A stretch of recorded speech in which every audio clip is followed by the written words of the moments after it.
Siphinde sinibingelele kwikhaya TV2. Wena-ke oqalayo ukungena kuleli khasi, sicela ucofe ibhathini, usubscribe, ulike, ushare le video, ubeke umbono wakho kwi-comment box lapha ngezansi. Kune-VN-ke etrendayo-ke ey'nkundleni zokuxhumana.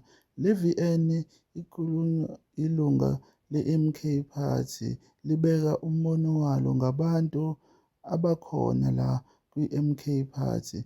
Wena-ke okwakho nje ukulalela le VN uzizwele ukuthi ngabe ithini. Nansi-ke iyalandela. Comrade again ake ngibingelele.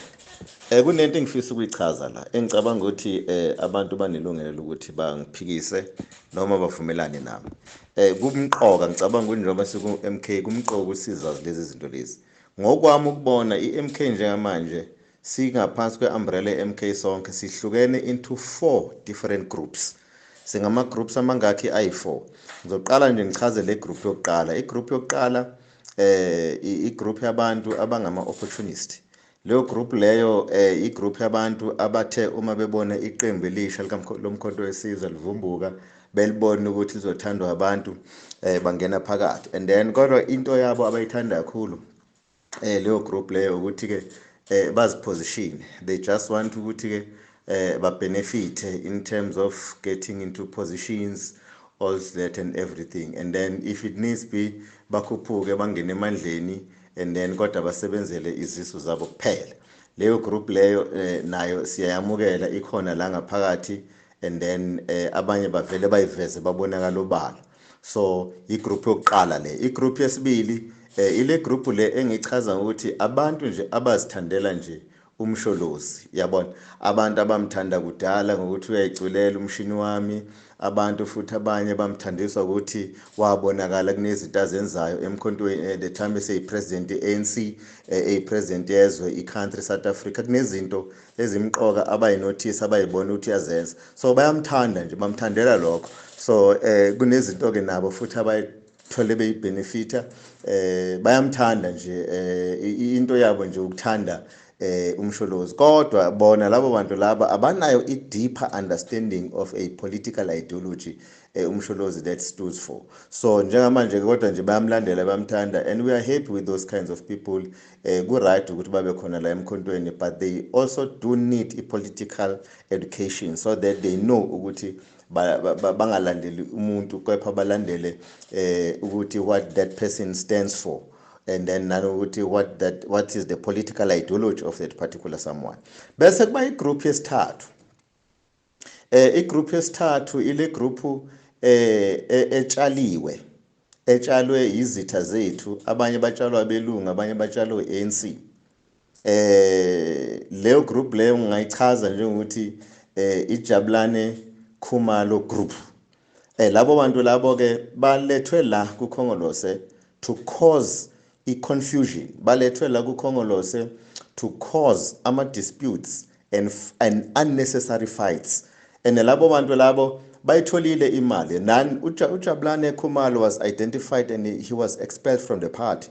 But kunabantu that were working for him, kunabantu that were taking instruction from him, and then also those people also received money, and we don't even know how much money they have received. Abanye mhlambe bathola 200, abanye half a million, abanye 1 million. So why these people are still in? They were not identified because nabo bagqoke ikipa efana nathi, bawumkhonto wesizwe, bakhuluma njengathi, but ilanguage yabo iqhezuka nje kancane.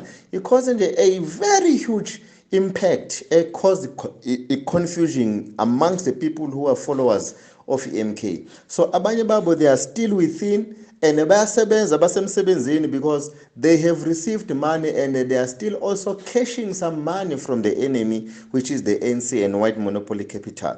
Leyo ke igroup yesithathu, which is very much dangerous. We don't like that group. Labo bantu labo, they need to be identified and be removed from MK because they are dangerous. Bafana la bantu ababa njengo Cyril Ramaphosa no Thabo Mbeki kwi-ANC the time sesekwi-exile, even sebuyile sekunegotiate. Labo bantu labo, we cannot afford to remain with them. We cannot afford to entertain them. I think labo bantu labo badinga ukuthi ba-identifywe bese bayakhona ukuthi baqondiswe. Number last group, the fourth one, ngicabanga ukuthi ngichaze kahle ngathi sine group yokuqala abantu nje ama-opportunist. Group yesibili abantu abathanda umsholozi. Group yesithathu abantu abatshalwe isitha abazokhoza confusion. Bese kuba nale group yokugcina. Le group yokugcina yes4 abantu engikholelwa ukuthi abantu abawumkhonto wesizwe ngqo. Labo bantu labo abawumkhonto wesizwe ngqo labo bantu labo babonakala ngani?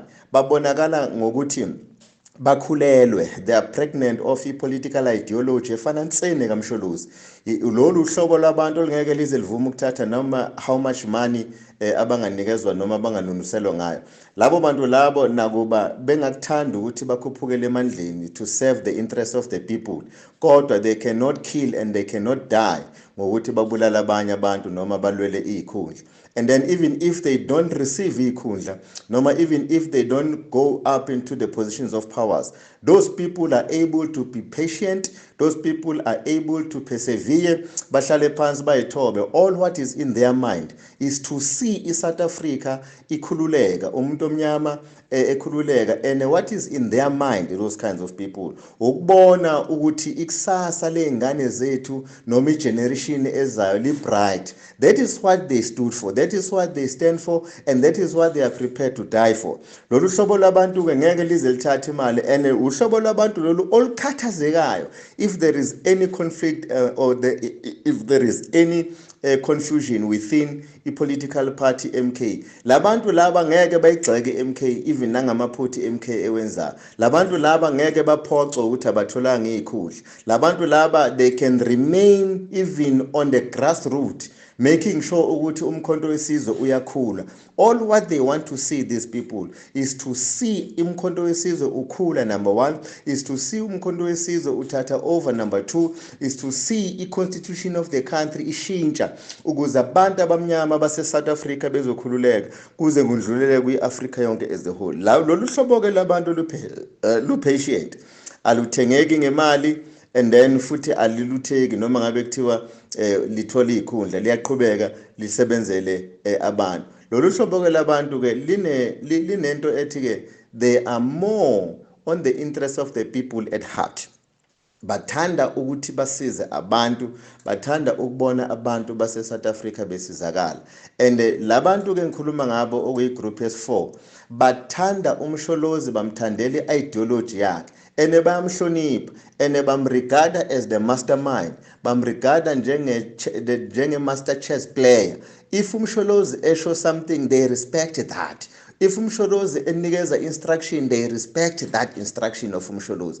Lolu hlobo labantu, abantu labo abazobekezela, abantu labo abazokwenza sure ukuthi uMK uyakhula. I thank you very much and God bless you. Bye.